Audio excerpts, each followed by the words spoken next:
Monsieur le Président du Sénat, cher Gérard Larcher, Madame la sous-préfète, chère Florence Gilbert, Monsieur le député, Madame la conseillère départementale, chère Clarisse Demont, Mesdames et Messieurs, chers collègues du Conseil communautaire, mes chers collègues voisins des communautés de Porte-Royal Île-de-France et de l'agglomération de Saint-Quentin-en-Yvelines, Mesdames et Messieurs les élus de Rambouillet Territoire, au sens large du terme, Mesdames et Messieurs les représentants de forces de l'ordre et sécurité, Mesdames, Messieurs, je suis ravi de vous retrouver aussi nombreux ce soir à la lanterne pour les vœux de Rambouillet Territoire. Il y a un an maintenant, ici même, j'avais évoqué le fait que formuler des vœux, c'était tracer des lignes, ouvrir des perspectives, fixer un cap. Eh bien, je suis heureux de vous dire que le cap a été tenu. Faisons un point. Tout d'abord, Mesdames et Messieurs les chefs d'entreprise, les directeurs, les dirigeants, les auto-entrepreneurs, je suis heureux de vous retrouver si nombreux ce soir, car nous vous devons la majeure partie de notre richesse territoriale. Vous avez été nombreux en cette année 2023 à nous faire part de vos projets. Et avec le service développement économique de Rambouillet Territoire, nous vous avons accompagnés afin de vous faire bénéficier des subventions. Plus de 387 000 € de subventions vous ont été attribuées, principalement provenant de la région Île-de-France, dont c'est la compétence et dans laquelle j'ai l'honneur de siéger. Nombre d'entre vous sont venus s'installer sur notre territoire. Et cela vient démontrer l'attractivité, le dynamisme de notre Sud-Yvelines et que ce que nous faisons pour renforcer ces atouts porte ses fruits. Cette année, nous avons investi plus de 287 000 € sur la zone d'activité d'Ably, sur la zone d'activité de Lac-Duc, aux Essarts-le-Roi. Et cette année, 2024, nous prolongerons cet effort par un grand plan de requalification de la zone d'activité du chemin vert au Perret en Yvelines, par la présentation du grand projet d'aménagement de la zone du Gros Chêne aux Essarts-le-Roi et par la relance de la dynamique de la zone de la Fosse aux Chevaux à Saint-Arnaud-en-Yvelines. Je suis ravi de constater la collaboration que nous menons, Rambouillet Territoire et ses communes, pour animer le développement économique. Nous agissons également pour répondre aux problématiques de secteurs en tension sur le recrutement. C'est une problématique nationale, mais ici, nous essayons d'y répondre à nos justes moyens. Et en 2023, nous avons créé une classe de BTS, SIO, Service informatique aux organisations, en collaboration avec le lycée Bascan, dont je salue le dynamique, relayé par son proviseur, son nouveau proviseur, Jean-François Guilherme, ici présent, et sa formidable équipe de direction.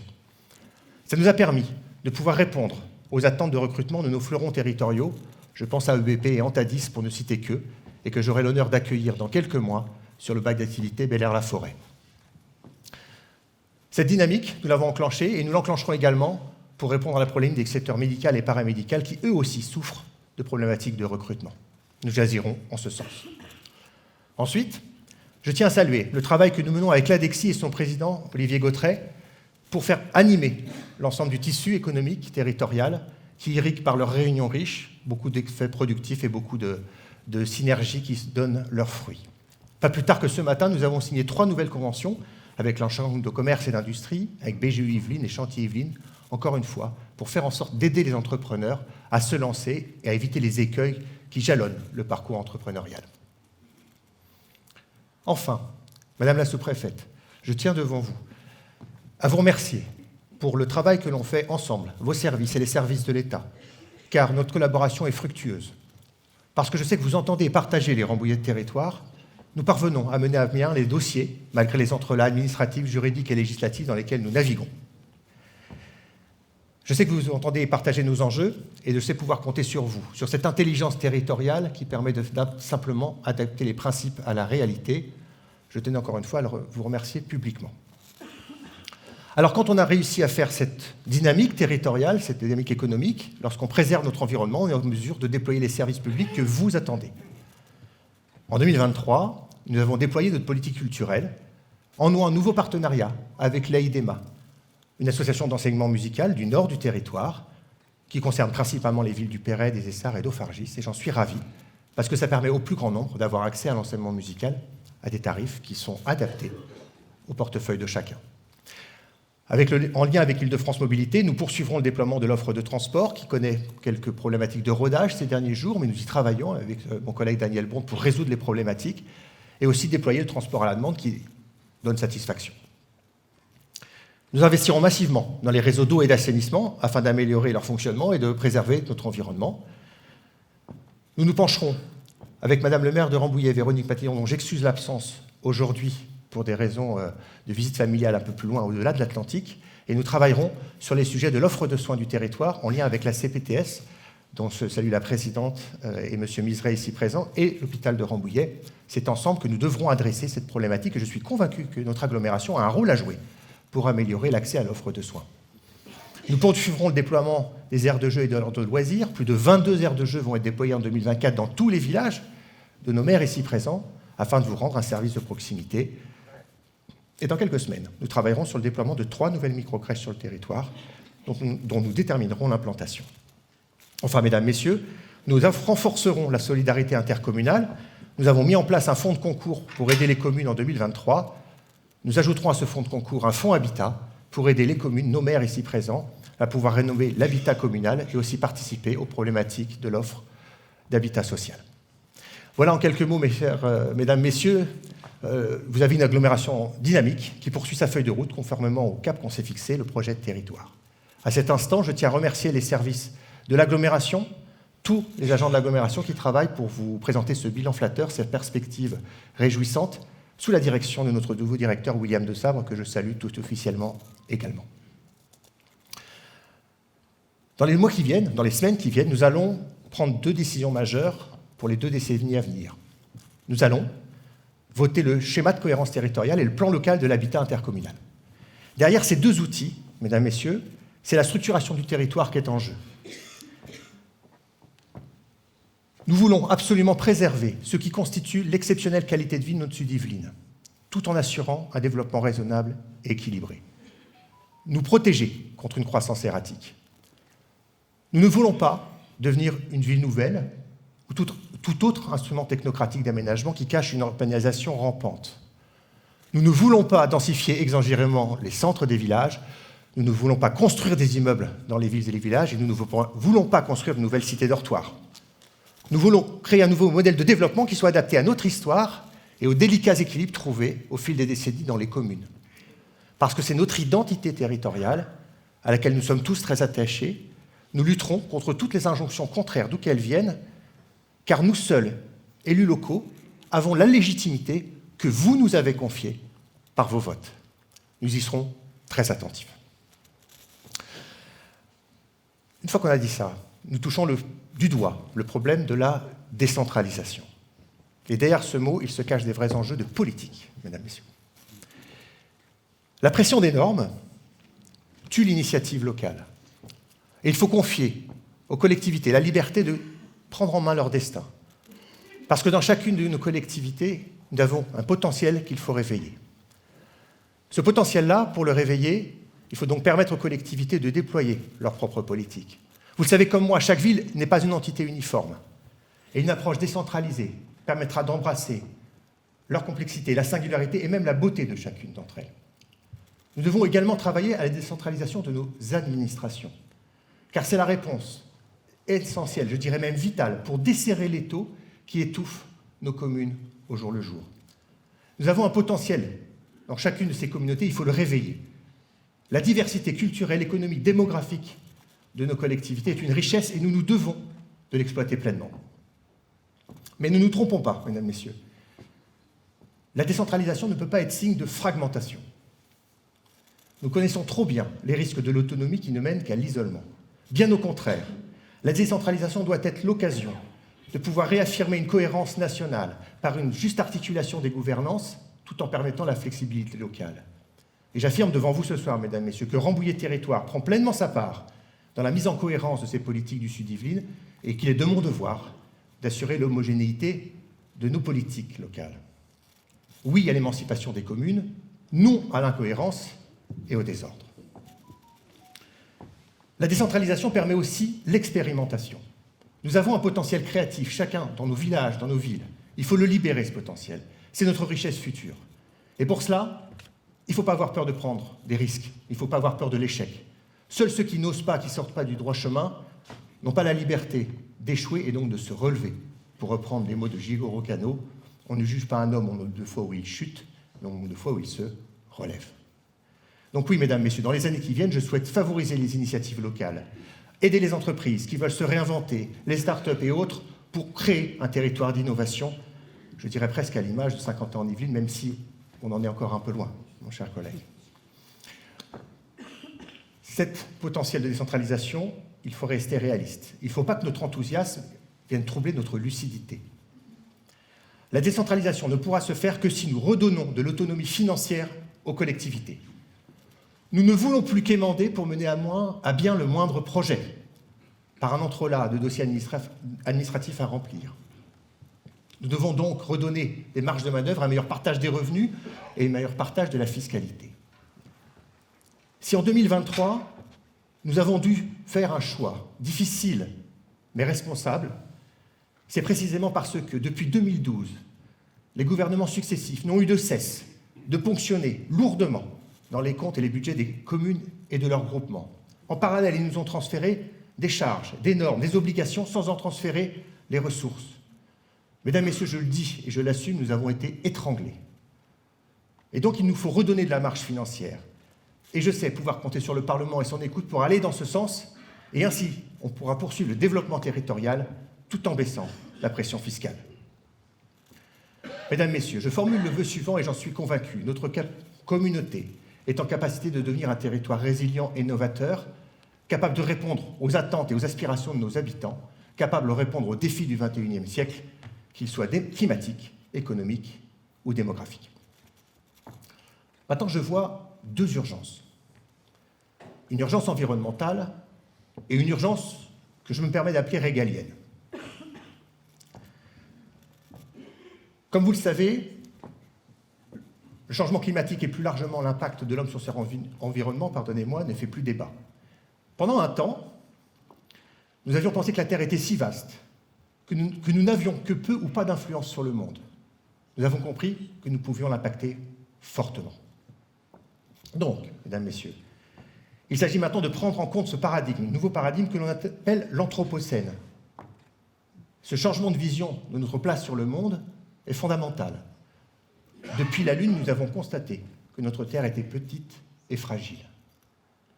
Mais attention, ne tombons pas dans le piège suivant d'opposer l'homme et la nature. Ce n'est pas l'homme qui est un risque pour l'environnement, ce sont ses actions qui peuvent l'être. Nous avons vécu des dizaines de millénaires en harmonie, nous pouvons retrouver cet état d'être. Il s'agit juste de changer un peu nos objectifs, de séquencer nos actions, de hiérarchiser nos priorités, et ainsi on pourra retrouver une harmonie avec la faune et la flore qui nous entourent, mais aussi la terre qui nous nourrit. Il y a quelques décennies maintenant, le président de la République disait « Notre maison brûle et nous regardons ailleurs ».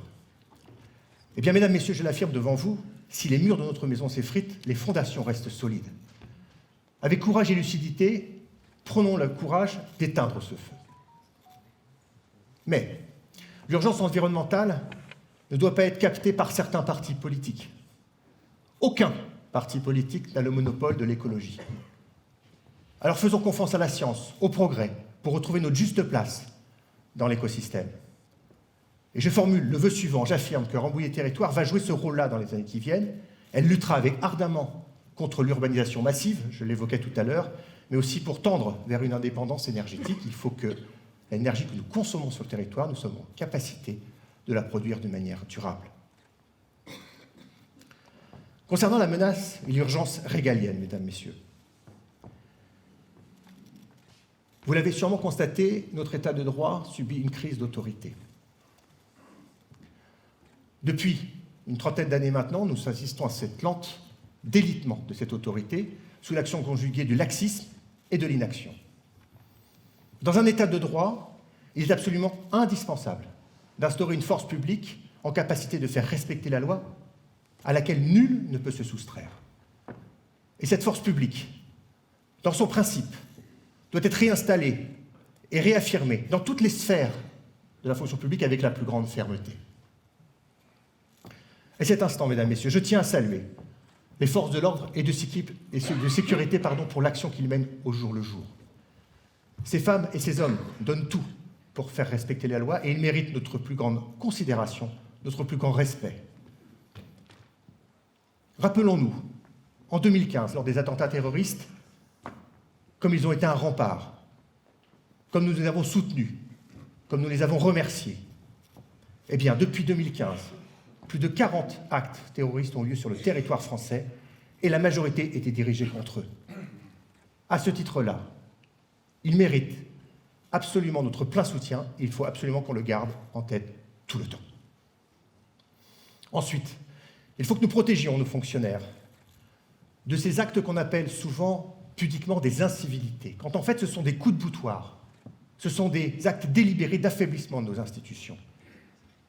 Il est urgent de rappeler ce soir, mesdames, messieurs, notre attachement, mon attachement profond à la laïcité, qui est le seul creuset qui respecte les religions quand elles n'entendent pas écrire la loi.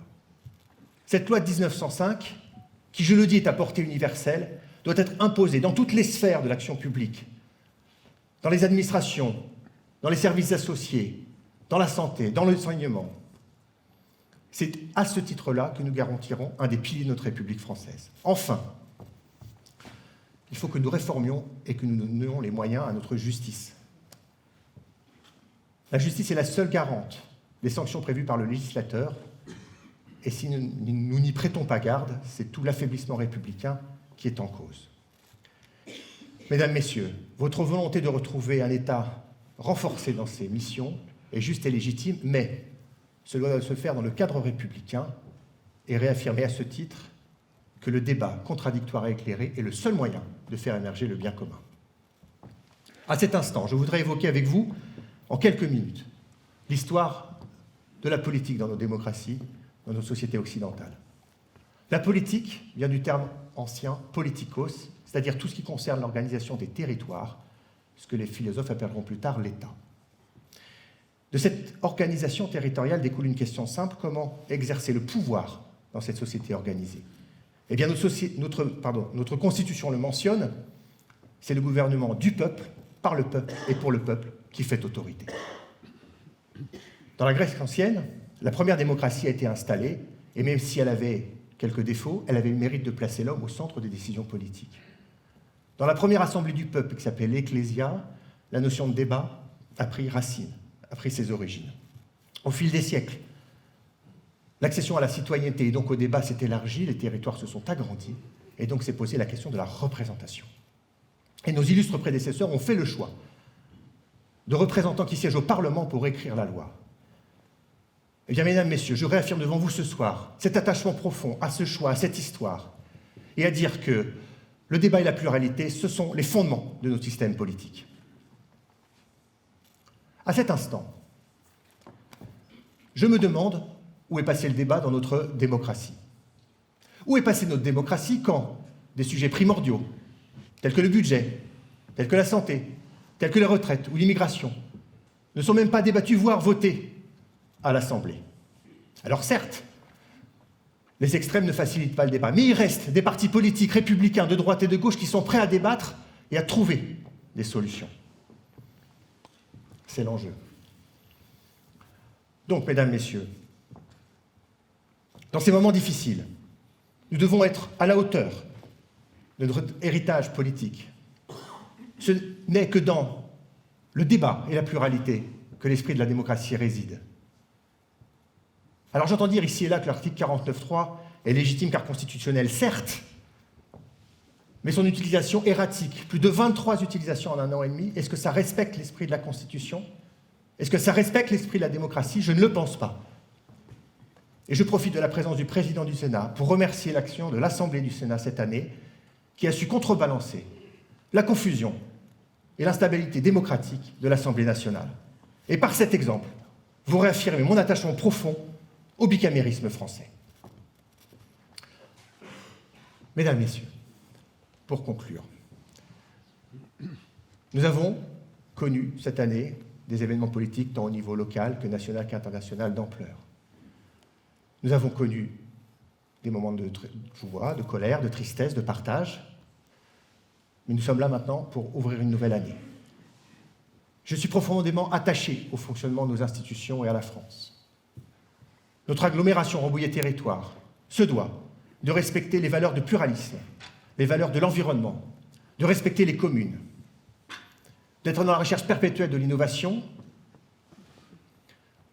de faire respecter la loi de notre République et d'être en capacité de répondre aux attentes de nos habitants. Alors, mesdames, messieurs, vous l'aurez compris, Rambouillet Territoire, les maires et moi-même sont animés d'une volonté de faire pour cette nouvelle année. Je vous souhaite une excellente année 2024. Vive Rambouillet Territoire, vive la République et vive la France.